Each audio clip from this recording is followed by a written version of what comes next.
वज़ीर आला पंजाब मरियम नवाज ने मुल्तान और जलाल पीर वाला के सैलाब ज़दा इलाकों का दौरा किया। उन्होंने सैलाब मुतासरीन में इमदादी चेक्स तकसीम किए। मरियम नवाज ने सैलाब में जानी नुकसान और मुकम्मल घर तबाह होने पर 10 लाख और जुज़वी तौर पर मुतासिर होने पर 5 लाख रुपए इमदाद का ऐलान किया और कहा कि बड़े जानवर बहने पर 5 लाख रुपए और छोटा जानवर बहने पर 50,000 रुपए मुआवजा दिया जाएगा।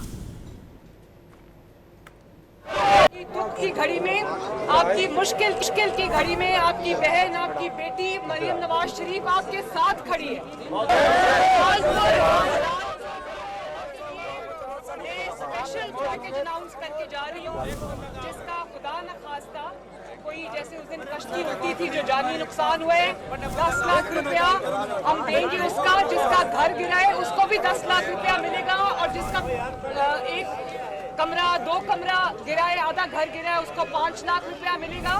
और जिसका कोई जानवर अगर बह गया है तो उसको 5 लाख रुपया बड़े जानवर का मिलेगा, 50,000 छोटे जानवर का मिलेगा। गिलानी एक्सप्रेस की बात हो रही है ना, मैं अभी इनके साथ बैठ के गिलानी एक्सप्रेस का फैसला यहाँ करके जाऊँ।